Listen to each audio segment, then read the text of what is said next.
Procrastination आपकी quality है कि आप लास्ट हर चीज़ों को डिले करके और आराम से लास्ट मोमेंट के लिए रखें। चाहे आपके पास कितना भी स्टार्टिंग से टाइम है, आप उसको बिल्कुल आखिर में जाके करें जब आपके सर पे डेडलाइन हो। जैसे कि स्टूडेंट्स सबसे ज़्यादा करते हैं कि कल अगर सबमिट करनी है असाइनमेंट तो वो आज करेंगे, चाहे आप उनको 1 साल ही दे दो उस असाइनमेंट के लिए, वो बिल्कुल 1 दिन पहले ही करेंगे चाहे कुछ भी हो जाए। तो मेरी रिसर्च ये कहती है कि 2 तरीके के प्रोक्रेस्टिनेटर्स होते हैं, एक आपके पैसिव और एक एक्टिव। तो पैसिव वो होते हैं जिन लोगों को डिसीजन लेने में ही प्रॉब्लम हो जाती है, उन्हें समझ नहीं आता कि वो आगे क्या करें, उनके एक्शंस क्या रहें जिससे कि वो काम ख़त्म हो सके। बट एक्टिव प्रोक्रेस्टिनेटर्स वो होते हैं जो लास्ट मोमेंट के लिए काम रखते हैं जानबूझ के, क्योंकि उन्हें थ्रिल आता है। ग्रीक फिलोसफर्स जो थे उन्होंने ये टर्म निकाला था अक्रेसिया, इस बिहेवियर को कहते हैं अक्रेसिया।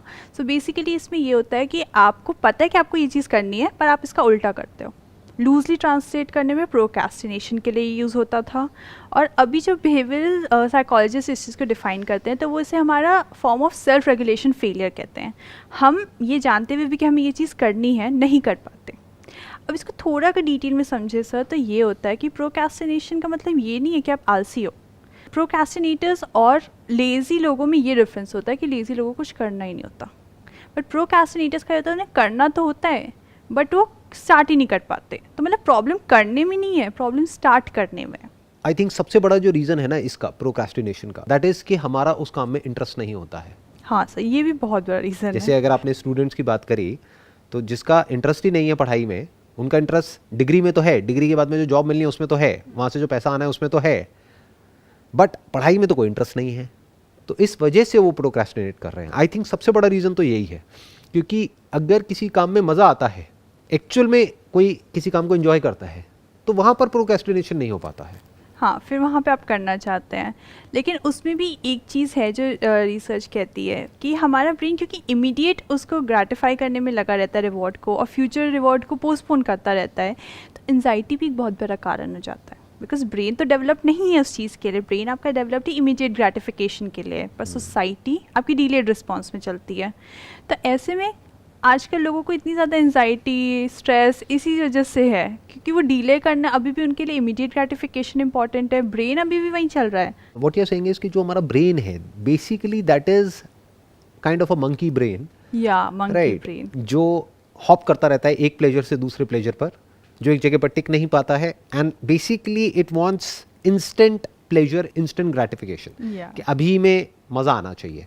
फ्यूचर का कॉन्सेप्ट तो एक मंकी के ब्रेन में होता ही नहीं है। सो अब पॉइंट ये आता है कि अब इसका सोल्यूशन क्या है। पहले हम इस प्रॉब्लम को 2 कैटेगरीज में डिवाइड करते हैं, फिर एक एक करके उसका सोल्यूशन निकालेंगे कि इसके क्या सोल्यूशंस हो सकते हैं। जैसे प्रोक्रेस्टिनेशन की एक वजह हमको मिली, जो सबसे बड़ी वजह मेरे स्टैंड पॉइंट से अगर आप देखोगे तो वो ये है कि अगर किसी काम में हमारा इंटरेस्ट नहीं होता है तो वहाँ पर हम कोई ना कोई बहाना ढूंढ लेते हैं उस काम को ना करने के। जैसे कि 99% अगर स्टूडेंट्स की बात करी जाए तो उनका जो भी वो पढ़ाई कर रहे होते हैं उसमें कोई इंटरेस्ट नहीं है, स्पेशली इंडिया में, क्योंकि यहाँ पे थ्योरेटिकल बहुत ज़्यादा है, प्रैक्टिकल बहुत ही कम है। हाँ। तो एक्चुअल में किसी का ना तो लेक्चर में इंटरेस्ट है, ना पढ़ाई करने में इंटरेस्ट है, ना उसको याद करने में इंटरेस्ट है। याद करने में किसे मज़ा आता है? कुछ डिस्कवर करने में मज़ा आता है ना, कुछ एक्सपेरिमेंट करने में मज़ा आता है, खेलने कूदने में मज़ा आता है, स्पोर्ट्स में मज़ा आता है, या कोई प्लेजरेबल एक्टिविटीज़ हैं उसमें मज़ा आता है। इसमें कोई प्लेजर तो है ही नहीं, it's just like cramming in most of the cases, right. तो उसमें इंटरेस्ट तो है ही नहीं, बट करना पड़ रहा है। क्यों? क्योंकि सोसाइटी का प्रेशर है, पेरेंट्स का प्रेशर है, और अंदर से भी एक प्रेशर है कि भाई अगर नहीं करेंगे तो करेंगे क्या। जैसे टिपिकली हमारे घर में यहाँ पे डायलॉग चलता है इंडिया में कि भाई अगर पढ़ाई लिखाई नहीं करोगे तो क्या रिक्शा चलाओगे। हाँ। तो सीधा ही एक अपोजिट ऐसा क्रिएट कर देते हैं, एक ऐसी एक हॉरिफिक स्टोरी क्रिएट कर देते हैं बच्चों के माइंड में कि अब वो कर रहे हैं but because of the pressure, because of fear कि अगर नहीं किया तो रिक्शा चलाना पड़ेगा। उनके माइंड में एकदम से एक इमेज आ जाती है कि अच्छा मैं रिक्शा चला रहा हूँ व्हाटएवर, धूप में, गर्मी में, और व्हाटएवर दिल्ली की जो गर्मी है उसके अंदर। तो इस तरह से फियर अंदर ट्रिगर हो जाता है और फिर हम उसको लास्ट मोमेंट तक पोस्टपोन करते रहते हैं, जितना डिले कर सकते हैं कर देते हैं। लास्ट में जब डेडलाइन आ जाती है, जब बिल्कुल डू और डाई वाली सिचुएशन होती है, तो फिर उसको करते हैं और उसमें भी मजा आता है। हाँ, क्योंकि थ्रिल मिलता है ना, केमिकल्स रिलीज होते हैं ब्रेन में। जैसे एक हॉरर मूवी देखते हैं या कोई एक्साइटिंग कुछ करते हैं, कुछ एडवेंचरस करते हैं, तो एक तरह का एडवेंचर हो गया। इससे आपको भी लगता है कि आपकी एबिलिटी कितनी है, आप उसे जज कर सकते हैं। और आपको लगता है कि ओह मैं तो इतने कम टाइम में ये कर गया, कितना अच्छा है। हाँ, और फिर उसके बाद में मतलब एक किक मिलती है, एक तो उस टाइम पे किक मिलती है क्योंकि we get into a flow state. Basically हुआ क्या कि जो काम आइडली कई महीनों में होना था वो एक इंसान ने कई दिनों में फिनिश किया। जब डेडलाइन आ गई तो डेडलाइन मतलब अब डू और डाई वाली सिचुएशन है, या तो आर या पार, या फेल या पास। जब वो वाली सिचुएशन आ गई तो वो काम जो 3 महीने में होना था वो 3 दिन में किया। तो एक तो उस टाइम पे वो इंसान फ्लो में चला जाएगा, ऑटोमेटिकली चला जाएगा, क्योंकि सारा ध्यान सब जगह से हट करके वहीं आ गया। जैसे फाइट और फ्लाइट रिस्पॉन्स में होता है कि भाई जिस मूवमेंट में एक्चुअल में कोई बहुत बड़ा डेंजर होता है तो उस मूवमेंट में हमारे अंदर डर नहीं होता एक्चुअल में, क्योंकि हम बिजी होते हैं या तो भागने में या लड़ने में। हाँ। तो हम पूरी तरह से उस सिचुएशन में इन्वॉल्व हो जाते हैं। तो उसमें एक अलग ही मजा आता है, बिकॉज कोई कॉन्फ्लिक्ट नहीं होता ना अंदर। ये जो पेनफुल स्टेट होती है वो होती है करूं या ना करूं। हाँ। जब वो चॉइस ही नहीं बचती है, because now deadline is there कि फॉर एग्जांपल बिजली का बिल जमा कराना है, तो लास्ट जब 2 घंटे रह जाते हैं और हम भागते हैं और फिर उसको जमा करा रहे हैं और फिर करा लेते हैं। हाँ। तो एक प्लेजर मिलता है, अंदर डोपामिन रिलीज होता है, एक सेंस ऑफ अचीवमेंट भी आता है, और वो जो थ्रिल मिलता है कुछ देर के लिए, हाँ, वो बड़ा कमाल का होता है। क्यों? क्योंकि अब तो कराना ही पड़ेगा, नहीं तो बिजली कट जाएगी। तो इंसान वो जो लास्ट मोमेंट पे भागता है या लास्ट मोमेंट पे कुछ करता है, तो एक तो वो फ्लो स्टेट में होता है विच इज प्लेजरेबल। जैसे टिपिकली मैंने देखा है बहुत लोग इस तरीके से बोलते हैं कि भाई अरे मैंने कोई ज्यादा पढ़ाई नहीं करी, हाँ, एग्जाम से 4 दिन पहले पढ़ाई करी और देखो मैं टॉप कर गया। वही मतलब ये दिखाने के लिए कि मैं कितना इंटेलिजेंट हूँ। तो एक हो गया सेल्फ ग्लोरिफिकेशन, या सेल्फ ग्लोरिफिकेशन, एक हो गया वो जो थ्रिल मिलता है। प्लस एक और सबसे बड़ा जो इस सबकी भी जो फाउंडेशन है वो है कि उस काम में हमारा कोई इंटरेस्ट नहीं है। तो पहले अगर देखा जाए तो पहले ही स्टेप में एक काम गलत हो चुका है कि एक ऐसा काम जिसमें आपको कोई इंटरेस्ट नहीं है वो काम कर क्यों रहे हो। That is a big question mark in itself. मतलब कुछ चीज़ें तो बिल्कुल मजबूरी होती हैं, आप पढ़ाई नहीं छोड़ सकते। अगर आप मिडिल क्लास फैमिली से हो, आप ये नहीं बोल सकते कि मैं पढ़ाई छोड़ करके अपने हिसाब से कुछ करूँगा। जिन लोगों ने बहुत पढ़ाई कर ली, क्या वो बहुत सक्सेसफुल हो गए? Is education is equal to success? No. क्या ऐसे लोगों को आप जानते हो कि जिन्होंने बहुत पढ़ाई करी है और अनएम्प्लॉयड है? टॉप कॉलेजेस को हटा देते हैं। सिर्फ इंडिया में टॉप कॉलेजेस ही तो नहीं है ना, 10 कॉलेजेस तो नहीं है ना, हजारों कॉलेजेस हैं, लाखों कॉलेजेस हैं। तो क्या उन सब कॉलेजेस से जो बच्चे निकलते हैं पढ़ाई करके 4 साल 6 साल 8 साल जिसको भी हम पढ़ाई बोलते हैं, क्या उन सबको बहुत अच्छे पैकेजेस मिल जाते हैं? नहीं सर, बट अगर इसको इस तरीके से देखा जाए तो फिर आपने स्टार्ट क्यों किया? आपने अपने पेरेंट्स के पैसे लगाए और सब कुछ किया और आपको पता है कि आपको वो चीज़ करनी है, मतलब एक बैकअप के लिए। पढ़ाई बेसिकली ये होता है कि आपको जो करना है आप करो उसके बाद, बट एक बैकअप होना चाहिए कि अगर वो चीज़ नहीं सक्सेसफुली, मान लो आप एक बिजनेस वेंचर के लिए गए हो और वो नहीं होता किसी वजह सक्सेसफुल, बट आपके पास एजुकेशन है, फॉर द टाइम बीइंग आप कहीं जॉब कर सकते हो और घर चला सकते हो उस टाइम के लिए, और फिर आप अपना साइड बाय साइड जिसमें इंटरेस्ट है वो चीज़ कर सकते हो, उसको बना सकते हो। तो सर आपने जो चीज़ स्टार्ट की है उसे फॉलो करने में ज़्यादा दिक्कत आ रही है। अगर इंटरेस्ट नहीं था तो आप फिर उस चीज़ को स्टार्ट क्यों किया आपने? जो आप क्वेश्चन पूछ रहे हो ना उसका मैं आपको जवाब देता हूँ। एक बार को यहाँ से करियर को हटा देते हैं, रिलेशनशिप को बीच में लगा देते हैं। आप अभी ये पूछ रहे हो कि भाई आप एक रिलेशनशिप में चले गए हो जो कि टॉक्सिक है। जब तक नहीं गए थे तब तक बड़ी अच्छी लग रही थी वो रिलेशनशिप, जब चले गए तब पता लगा कि we are not made for each other. तो अब आप कह रही हो अब आप गए क्यों उस रिलेशनशिप में? अब तो आपको 4 साल तक या 6 साल तक उस रिलेशनशिप में रहना ही पड़ेगा, या फिर बेटर स्टिल पूरी जिंदगी रहना पड़ेगा, या फिर इस रिलेशनशिप को एज अ बैकअप रखो क्योंकि पता नहीं आपको कोई दूसरी रिलेशनशिप मिले या ना मिले, इसको तो बैकअप के लिए रख ही लो। अपने साथ साथ में इसको चलाते रहो और अपना कुछ और एक्सप्लोर करते रहो। हो सकता है वहां पर कुछ हो जाए, नहीं हो तो बैकअप में ये तो है ही, ये लड़का है लड़की। तो all I am saying is कि हमको ये जो पूरे सोसाइटी के नॉर्म्स है ना, इसको क्वेश्चन करना होगा, जो बहुत कम लोग करते हैं। कि अगर हम वही काम करें जिसमें कि हमारा इंटरेस्ट है तब हमारे सक्सेसफुल होने के चांसेस ज़्यादा हैं, या कोई ऐसा काम करें जिसमें हमारा कोई इंटरेस्ट नहीं है तब हमारे सक्सेसफुल होने के चांसेस ज़्यादा है। चाहे वो कोई भी काम हो, एक सिंपल सा काम हो, पत्थर से मूर्ति बनाने का काम, कितना बेसिक सा एग्जाम्पल है, बट उसमें इंटरेस्ट है।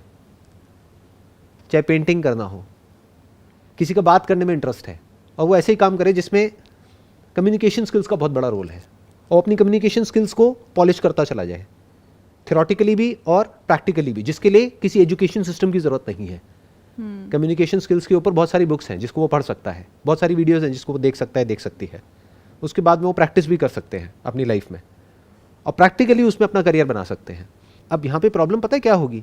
यहाँ पे प्रॉब्लम ये होगी कि एक इंसान ये करेगा, नंबर 1 उसको बैकअप रख करके हम क्या गड़बड़ कर रहे हैं, एक ऐसा काम कर रहे हैं जिसको हम एजुकेशन सिस्टम बोलते हैं टिपिकली, जहाँ पर हमारी सारी एनर्जी जा रही है, मतलब मान लो हमारे पास में लिमिटेड अटेंशन है, क्योंकि just like time, attention is a limited resource, हमारे पास में अनलिमिटेड अटेंशन नहीं है।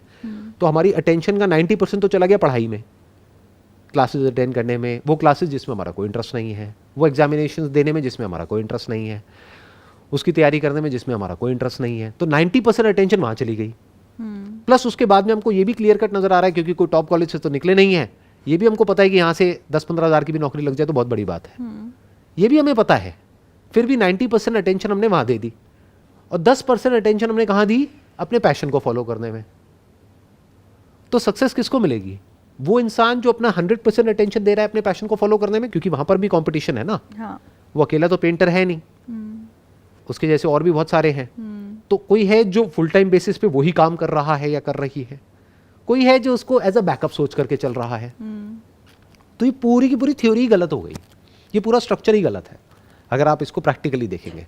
मेरे हिसाब से एक बहुत अच्छा तरीका ये है कि आप कुछ देर वो काम करें जो करना मजबूरी है या आपने उसके लिए किया था, जो भी रीज़न है उसका, और थोड़ी देर आप वो करें जो कि आप करना चाहते हैं। जैसे कि हम बहुत बार बोलते हैं, लोग पूछते हैं तो कि 40 मिनट्स के लिए आप स्टडी करें, क्योंकि उतना ही टाइम आपका ब्रेन आपको दे सकता है टेंशन, और 20 मिनट्स आप वो करें जो आप करना चाहते हैं। आप म्यूज़िक सुन सकते हैं, वॉक कर सकते हैं, अपने आप को रिफ़्रेश करें, या आप कुछ और करना चाहते हैं जो आपको एक्टिविटी अच्छी लगती है। What you are saying is कि वो काम जो हमको करना पसंद नहीं है उसको हम किसी ऐसे काम के साथ में जोड़ दें, या उसके साथ में कोई ऐसा रिवॉर्ड जोड़ दें, immediate reward, not a delayed reward जो 2 साल बाद या 5 साल बाद मिलेगा।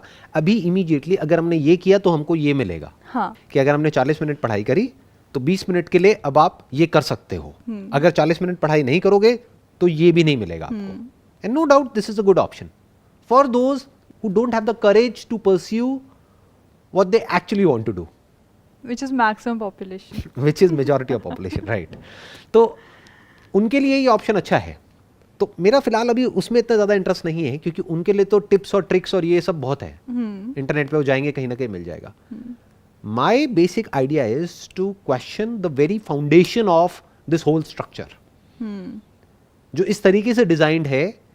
डिलेड ग्रेटिफिकेशन जिसको हम बोल रहे हैं, प्रॉब्लम वो नहीं है, क्योंकि अगर कोई इंसान अपना कोई और स्किल ऐसी एक्वायर कर रहा है जिसमें उसका इंटरेस्ट है, तो वहां पर भी इमीडिएट उसको रिजल्ट नहीं मिलेगा। मान लो उसका किसी स्पोर्ट्स में इंटरेस्ट है, तो उसने आज खेलना शुरू किया, ये थोड़ी कल उसको ब्रांड डील्स मिल जाएंगी, एंडोर्समेंट्स मिल जाएंगे और बहुत पैसा आने लग जाएगा। उसमें भी 5-10 साल लगेंगे। तो डिले तो वहां पर भी है। फर्क ये है कि 5-10 साल तक वो एटलीस्ट वो काम कर रहा है या वो काम सीख रहा है जिस काम को सीखने में और जिस काम को करने में उसका इंटरेस्ट है। और दूसरी तरफ से कोई इंसान एक ऐसा काम कर रहा है जिस काम में उसका कोई इंटरेस्ट नहीं है, यानी कि पढ़ाई, उस पढ़ाई में उसका कोई इंटरेस्ट नहीं है, सिर्फ इसलिए कर रहा है पीयर प्रेशर की वजह से, क्योंकि उसके यार दोस्त भी वही कर रहे हैं, या फिर उसकी फैमिली का प्रेशर है, या फिर उसको खुद ही नहीं समझ आ रहा कि मैं और क्या करूं, या फिर वो अंदर से डरा हुआ है कि अगर ये नहीं किया तो पता नहीं क्या हो जाएगा। जैसे आपने शुरू में बोला था कि अगर वो नहीं करेंगे तो क्या करेंगे, उसके बिना तो वो कहीं के नहीं रहेंगे। जैसे टिपिकली जो घर वाले बोलते हैं, ये वही थॉट प्रोसेस हो गई कि अगर नहीं करोगे तो क्या रिक्शा चलाओगे। तो मैं आपके सामने बैठा हूं, मैंने तो ग्रेजुएशन पूरी नहीं करी है। आई एम नॉट श्योर आपको पता है मेरे बारे में, नहीं पता। Do you know that? No. अच्छा, you don't know that, okay. तो आई एम एन अंडरग्रेड, मैंने अपनी ग्रेजुएशन कंप्लीट नहीं करी है। और मैं अकेला नहीं हूँ, मेरे ऐसे बहुत है। इनफैक्ट वर्ल्ड में भी अगर आप देखोगे तो ऐसे बहुत एग्जाम्पल्स मिल जाएंगे जो कि कॉलेज ड्रॉप आउट है, अंडरग्रेड है, और कुछ बहुत अच्छा किया है उन्होंने, बड़े बड़े बिजनेसेस खड़े कर दिए हैं। तो कहने का मतलब है, I am not just talking about business here, I am just talking about a simple thing which make sense to me. I don't know why it does not make sense to others, कि भाई वो काम करो जिसमें आपका interest है, और उसमें अपना 100% दे दो। अनरियलिस्टिक एक्सपेक्टेशंस के साथ नहीं कि मैंने ये किया और पार्ट टाइम बेसिस पे किया, 2-3 साल किया और मैं ये हो जाऊंगा वो हो जाऊंगा, ऐसा नहीं होगा। जैसे एक फॉर्मल एजुकेशन सिस्टम होती है, उसमें अंदर घुसने के लिए एक टॉप कॉलेज में हम 3-3 साल तक तो तैयारी करते हैं। बट यहाँ पर हम क्या एक्सपेक्ट करते हैं, मैंने अभी ये काम शुरू किया अपने घर से और 4 दिन में मुझे इतना पैसा आ जाना चाहिए, नहीं आया तो मैं फेलियर हूँ, तो ये काम बेकार है। अरे उधर भी 4 साल दो ना, उतना ही एफर्ट करो ना जितना कि फॉर्मल एजुकेशन में करते हो। मैं ये नहीं कह रहा कि यहाँ पे एफर्ट नहीं है, एफर्ट है, but the thing is if you like the work that you are doing, तो वहां पर प्रोक्रेस्टिनेशन जड़ से खत्म हो जाता है। बट द पॉइंट इज लोग ये नहीं फिगर आउट करते हैं कि वो कैसे किया जाए। रास्ते हैं, सबसे बड़ी तो प्रॉब्लम ये है कि हमें ये नहीं पता कि ऐसे रास्ते भी हैं। हाँ। फॉर्मल एक एजुकेशन सिस्टम से हट करके कुछ ऑप्शंस भी हैं। एक तो हमको ये नहीं पता है, दूसरा हमको ये नहीं पता है कि अगर चलो वो रास्ते मिल भी गए तो अब उसमें कैसे किया जाए, how to do it. Number one is what to do, second is how to do. But इन दोनों से पहले, ये दोनों भी इतने बड़े पॉइंट नहीं है क्योंकि आज की डेट में इन्फॉर्मेशन एज है, मोबाइल पे कोई चाहे तो सब ढूंढ सकता है। व्हाट भी और हाउ भी, इससे इंपॉर्टेंट है व्हाई टू डू। वो कभी कोई अपने आप से नहीं पूछता है कि क्या मैं कोई ऐसा काम करूं जिसको करने में मेरा कोई इंटरेस्ट नहीं है और पूरी जिंदगी वही करता रहूं अगले 50 साल तक, 60 साल तक, क्योंकि उस सिस्टम से निकल करके जहां उसकी जॉब लगने वाली है there is a strong possibility उस जॉब में भी उसका इंटरेस्ट नहीं है, वहां से जो पैसा मिलने वाला है उसमें इंटरेस्ट है। तो पूरी जिंदगी क्या ऐसा ही काम करता रहूं जिसमें मेरे को कोई इंटरेस्ट नहीं है, या मैं अपनी लाइफ के अगले 1 साल या 2 साल या 3 साल दूं कुछ ऐसा फिगर आउट करने में और कोई ऐसा रास्ता क्रैक करने में जिसमें काम में भी मेरा इंटरेस्ट है और जहां पर पोटेंशियल भी उससे बहुत ज्यादा हो जितना कि यहां पर है, कन्वेंशनल रूट पर है। सिंपल एग्जांपल मैंने आपको दिया कि अगर आप एक पत्थर की मूर्ति बनाते हो, अब उसके लिए क्या एजुकेशन चाहिए। इंडिया में ऐसी बहुत सारी जगहें हैं जहां पे लोग पत्थर की मूर्तियां बनाते हैं।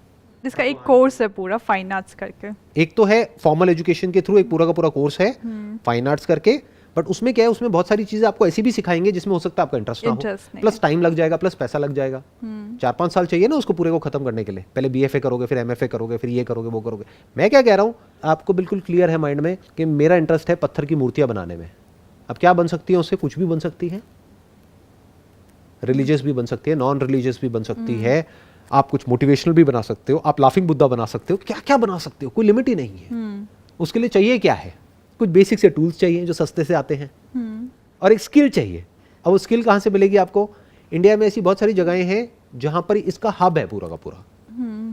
जैसे भी पीछे मैं राजस्थान गया था तो वहां पर मैंने एक एरिया देखा जहां पर लाइन से ऐसी दुकानें हैं। तो अगर वहां पर आप जाओ और जा करके बोलो कि मैं ये सीखना चाहता हूं आपके यहाँ पे, और सीखने के मैं आपको पैसे दूंगा, अरे कॉलेज को भी तो देते हो पैसे सीखने के, तो उनको जा करके बोलो मैं महीने का आपको 5,000 रुपए दूंगा। वो जो इंसान जिसको 20-30 साल का एक्सपीरियंस है एक से बढ़कर एक मूर्तियां बनाने का, वो आपको सिखा देगा। आप सीख गए 6 महीने में, क्यों अपने 4-5 साल 6 साल खराब करने हैं। 6 महीने में आप सीख गए, अब आपने प्रैक्टिकली उसको प्रैक्टिस करना शुरू कर दिया। तो अगले 1-2 साल में आप कैसी मूर्तियां बना सकते हो, और अगर अच्छी बना सकते हो तो क्या आज की डेट में ऑनलाइन कम प्लेटफॉर्म्स हैं जहां से कि आप बेच सकते हो। अब इसमें मुश्किल क्या है, ये तो बहुत आसान है।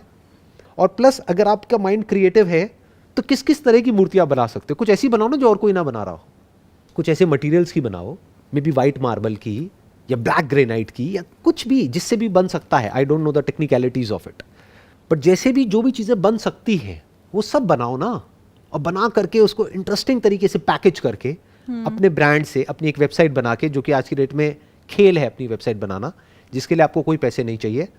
ऑनलाइन ये स्टोर्स खुल जाते हैं अलग अलग प्लेटफॉर्म्स पे, जिसके लिए अगेन आपको कोई पैसे नहीं चाहिए।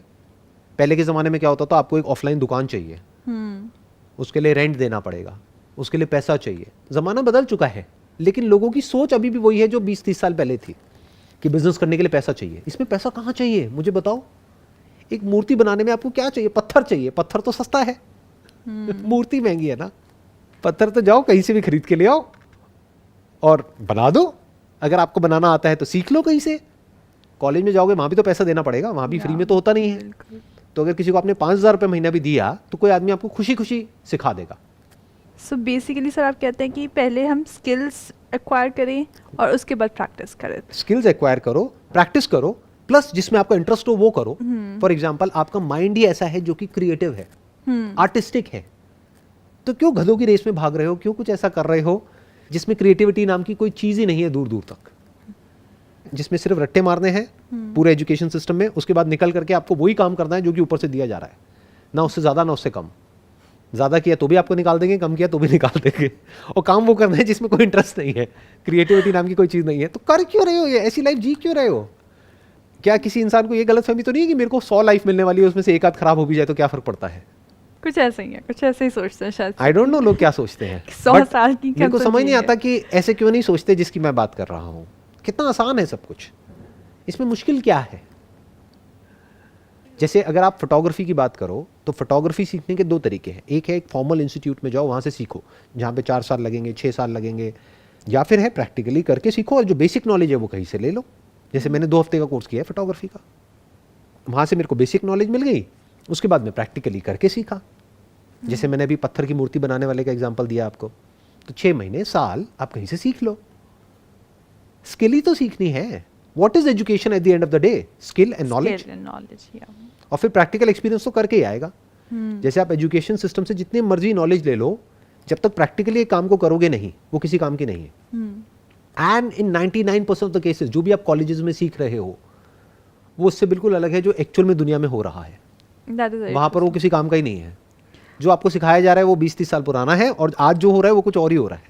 और से ये भी तो एक बहुत बड़ा रीज़न है, प्रोक्रेस्टिनेशन में भी मैंने ये चीज़ देखी है। और वैसे भी आप देख लो, मोनोटोनस कोई चीज़ आप करने में ज़्यादा वो नहीं टिकते। Right. बहुत लोग चाहते हैं कि वो स्टार्टअप्स के लिए काम करें। रीज़न, स्टार्टअप में कभी आपको एक ही चीज़ रोज़ रोज़ नहीं करनी है, आप हर कुछ दिन पे वो चीज़ बदल जाएगी, आपको हर रोज़ कुछ नया करना पड़ेगा। तो वो चीज़ आपकी क्रिएटिविटी को भी खोलती है, आप वहाँ से सीख रहे हो, आप अपना भी स्टार्ट कर सकते हो। This is an excellent point जो अभी आपने बोला कि बेसिकली क्या होता है, ये हमारा एक बेसिक नेचर है, एक ह्यूमन नेचर है।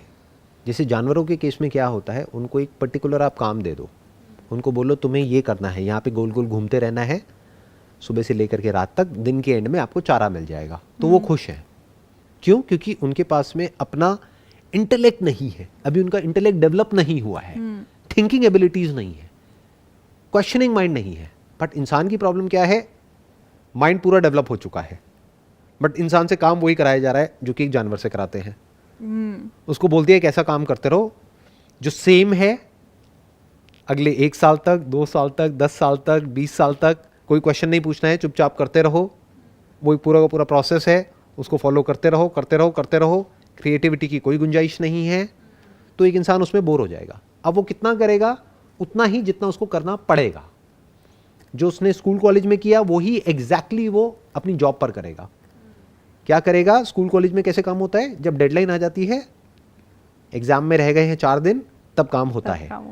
ऐसे ही वहां पर होगा कि आपको प्रेजेंटेशन देनी है कॉन्फ्रेंस रूम में 1 महीने बाद, तो जब 2 दिन रह जाएंगे तब उसकी तैयारी होगी। तब तक क्या होगा? कुछ नहीं, टाइम पास होगा। क्यों? क्योंकि उस काम में तो कोई इंटरेस्ट है ही नहीं। बट अभी जिसका मैंने आपको एग्जांपल दिया, किसी इंसान का इंटरेस्ट है वो मूर्ति बनाने में, छोटी मूर्ति, बड़ी मूर्ति, अलग अलग तरह की मूर्तियां, उसका एक्चुअल में इंटरेस्ट है, तो उसको मजा नहीं आएगा रोज अलग अलग मूर्तियां बनाने में।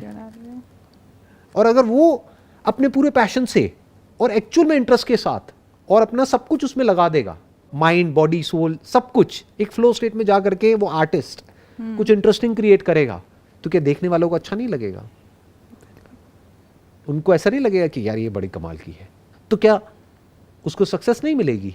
जिसको भी हम सक्सेस बोलते हैं, फाइनेंशियल सक्सेस कितनी मिल सकती है? अपर लिमिट क्या है उसकी? खुद की तो एक लिमिट है जितनी वो मूर्ति एक दिन में बना सकता है। बट अगर वो इसमें एक्सपर्ट हो गया है तो क्या वो और लोगों को ट्रेन नहीं कर सकता? इंडिया में इतना ज्यादा अनएम्प्लॉयमेंट है, उनको वो ट्रेन करे फ्री में और अपनी कंपनी में जॉब दे दे, और अब वो मूर्तियां बनाए, तो वो अकेला नहीं है। अकेले तो एक दिन में मानो 2 मूर्तियां बना सकता है, बट अब अगर 10 लोग उसके साथ में होंगे तो एक दिन में 20 मूर्तियां बन रही है, तो 1 महीने की 600 मूर्तियां बन रही है। एक मूर्ति ऑन एन एवरेज 1000 रुपए की भी बिकी तो 6 लाख रुपए महीने का बिजनेस आ रहा है यहां से। इतना कुछ है करने के लिए और सीखने के लिए जिसकी कोई हद नहीं है, बस दिमाग खुला होना चाहिए। बोलते हैं ना, mind is like a parachute, it can't work unless it's open. वही बात हो गई ना, दिमाग खुला होना चाहिए। You have to make a jump for it, और maybe it is much easier than जो कन्वेंशनल पाथ है, क्योंकि वहां पे कंपटीशन है। यहाँ पे जिसकी मैं बात कर रहा हूँ कोई कंपटीशन है ही नहीं, क्योंकि वीडियो देखने के बाद भी, ये ऑडियो सुनने के बाद भी बहुत कम लोग होंगे जो इस पाथ पे चलेंगे। तो एक्चुअल में इस पे कंपटीशन नहीं है। कंपटीशन कहाँ है? जो सब करते हैं, क्योंकि जो सब करते हैं वही सब करते हैं। तो वहाँ कंपटीशन भी ज़्यादा है, स्ट्रेस भी ज़्यादा है, एंजाइटी भी ज़्यादा है, जो भी नेगेटिव है वो सब कुछ वहाँ पे ज़्यादा है, और पॉजिटिव बहुत कम है। जिसकी मैं बात कर रहा हूँ वहाँ पे पॉजिटिव बहुत ज़्यादा है, नेगेटिव भी है लेकिन कम है। तो अभी तक हमने इसके एक एस्पेक्ट को कवर किया प्रोक्रेस्टिनेशन के, which is passion and interest वाला। अगर हम कोई काम करते हैं तो वहाँ पे प्रोक्रेस्टिनेशन कम होता है लेकिन कम होता है। इनफैक्ट जो भी क्रिएटिव लोग होते हैं वो प्रोक्रेस्टिनेट करते हैं, While I अगर was हम researching, sir, so basically उसमें एक ऑथर का आया था, कोई French author in 1800s, I can't remember the name actually. उनके पब्लिशर ने उन्हें एक दिया था लिखने के लिए और उन्हें सबमिट करना था 1 साल के अंदर में. तो उन्होंने 1 साल क्या किया, आप लगा लो 6-7 महीने उन्होंने नॉर्मल काम में अपने एंगेजमेंट्स, पार्टीज़, गेस्ट और बाहर जाना आना में निकाल दिया. अब जब आखिर के 5 महीने बचे, उसमें उन्होंने अपने आप को रूम में लॉक किया. यहाँ तक कहते हैं कि उन्होंने अपने कपड़े तक एक जगह लॉक कर दिया और सिर्फ एक शॉल टाइप की रखी थी कि वो रूम से बाहर ही ना निकल पाए, ना निकल पाएंगे ना एंगेज कर पाएंगे किसी के साथ. और जब उनकी बुक पब्लिश हुई तो वो डेट से 1 हफ्ता पहले ही पब्लिश थी, क्योंकि वो जो थ्रिल था, वो जो लास्ट मोमेंट करने का थ्रिल था, और वो जो क्रिएटिविटी उससे खुली, चूँकि वो फ्लो में आ गया. वो स्टार्ट करना मुश्किल था, बट एक बार शुरू हो गया उसके बाद तो आप फ्लो में ख़त्म कर ही लेते हो. इसको राइटिंग में राइटर्स ब्लॉक भी बोलते हैं और इसको एक फ्लो स्टेट बोलते हैं, फ्लो स्टेट ऑफ कॉन्शियसनेस, जिसमें क्या होता है कि वो काम अपने आप होने लग जाता है. जब हमारा पूरा बॉडी, माइंड, अटेंशन सब कुछ उस डायरेक्शन में लग जाता है, तब वो काम अपने आप होने लग जाता है और तब कुछ मास्टरपीसेस क्रिएट होते हैं. अभी जैसे आपने इस राइटर का एग्जांपल दिया, मैं आपको एक और एग्जांपल देता हूँ. आपने लियोनार्डो दा विंची का नाम सुना होगा, उनकी फेमस पेंटिंग मोनालिसा. पहले उन्होंने उस पेंटिंग को ख़त्म किया 4 साल में. उसके बाद में उन्होंने कहा नहीं, अभी ये कंप्लीट नहीं है, अभी इसमें कुछ बाकी रह गया है. 3 साल और लगाए, फिर उसके बाद में कई साल और लगाए. तो करते करते जब वो पेंटिंग कंप्लीट हुई, तो अभी भी वी आर नॉट श्योर कि वो पेंटिंग उनके एंड से कंप्लीट हुई है नहीं हुई है. He was a master procrastinator.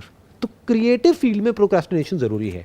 बस थोड़ा सा फ़र्क क्या है यहाँ पर, जो लोग एक्चुअल में क्रिएटिव होते हैं वो क्या करते हैं, काम को शुरू तो कर देते हैं, फिर करते करते मे बी उनका उसमें इंटरेस्ट खत्म हो जाता है, वो रेपिटेटिव होने लग जाता है, बोरिंग हो जाता है, या फिर उनको कुछ नया वहाँ पर नज़र नहीं आ रहा होता है, तो उस काम को छोड़ देते हैं. मानो एक पेंटिंग को किया 2 साल तक, 3 साल तक, उसके बाद में उन्होंने कहा कि अब ये इसके आगे कुछ नज़र नहीं आ रहा इस पेंटिंग में, ठीक है, it's just like any other painting. तो उन्होंने अपने आप से क्वेश्चन पूछा, इसमें मैं अलग क्या कर सकता हूँ, इसको और इंटरेस्टिंग कैसे बनाऊँ, इसमें और डेप्थ कैसे ऐड करूँ. बट उनको आंसर नहीं मिला, तो उन्होंने उसको छोड़ दिया कई सालों तक या कई महीनों तक. फिर वापस से उनको एक इंसाइट आई, अच्छा इसमें काम करता हूँ, एक ऐसे ब्रश का यूज़ करता हूँ जो कि एक बाल से भी पतला है या एक बाल के जितना पतला है, जो आज से पहले कभी किसी ने नहीं किया, बट उससे मैं ऐसी लेयरिंग कर सकता हूँ इस पेंटिंग में जो कि इट विल लुक 3 डायमेंशनल, ये 2D से हट करके 3D बन जाएगी. तो एकदम से आइडिया आया, फिर उन्होंने उसको किया, फिर वो किया, फिर वो कर दिया, फिर उसके बाद में फिर से उनको लगा कि नहीं अभी भी कुछ बाकी है, अभी कुछ और किया जा सकता है. फिर कुछ महीनों के लिए या कुछ सालों के लिए उसको छोड़ दिया, फिर वापस से उस पर आए जब एक और आइडिया आया, अच्छा ये भी तो हो सकता है ना, लाइट एंड शेडो को इस तरीके से या बैकग्राउंड को ब्लर किया जा सकता है मे बी. तो ऐसे करते करते करते करते फिर वो पेंटिंग तैयार हुई जो आज तक की वर्ल्ड की सबसे फेमस पेंटिंग है. और although that is not for sale, but कहते हैं कि अगर वो सेल के लिए अवेलेबल हो तो that would be more than $1 billion आज की डेट में, उसकी जो वैल्यू है. तो ये होता है एक क्रिएटिव लोगों का माइंडसेट जो प्रोक्रेस्टिनेट करते हैं. तो प्रोक्रेस्टिनेशन पहले तो ये समझना है वो बुरा नहीं होता है. प्रोडक्टिविटी के पॉइंट ऑफ व्यू से देखोगे, यस वो बुरा होता है. कि फॉर एग्जांपल एक मशीन है, जितनी जल्दी हम उस मशीन को चला देंगे उतनी जल्दी आउटपुट आ जाएगा. एक इंसान को भी आप एक मशीन की तरह देखो कि अगर एक मशीनी काम हमको उससे कराना है तो प्रोक्रेस्टिनेशन बुरा है. क्यों? क्योंकि आउटपुट डिले हो जाएगा. बट अगर कोई क्रिएटिव काम कराना है तो procrastination is not a foe, it's a friend. तो बुरा नहीं है. क्यों? क्योंकि जब आपने शुरू किया और आपको आगे कुछ नज़र नहीं आ रहा है तो आप बीच में रुक गए. मैं भी इनफैक्ट ऐसे ही करता हूँ अपने इन सेशंस में. व्हाट आई डू इज़ कि जब कोई इंस्पिरेशन आता है कि ये करना है तो उसको करना शुरू कर दिया, तो मेरे को लगा एक पॉइंट पे जाकर के अब सैचुरेशन आ गया है, तो I just put it aside कुछ टाइम के लिए. फिर एक इंसाइट आती है कि अच्छा अब इसमें ना ये किया जा सकता है, देन आई स्टार्ट अगेन, फिर उसमें वापस से आता हूँ. फिर क्या होता है कि कुछ नया क्रिएट हो जाता है, कुछ ऐसा जो कि टाइमलेस है, जो आज से पहले किसी ने क्रिएट नहीं किया है, जो आज से पहले हुआ ही नहीं है इस पूरी दुनिया में.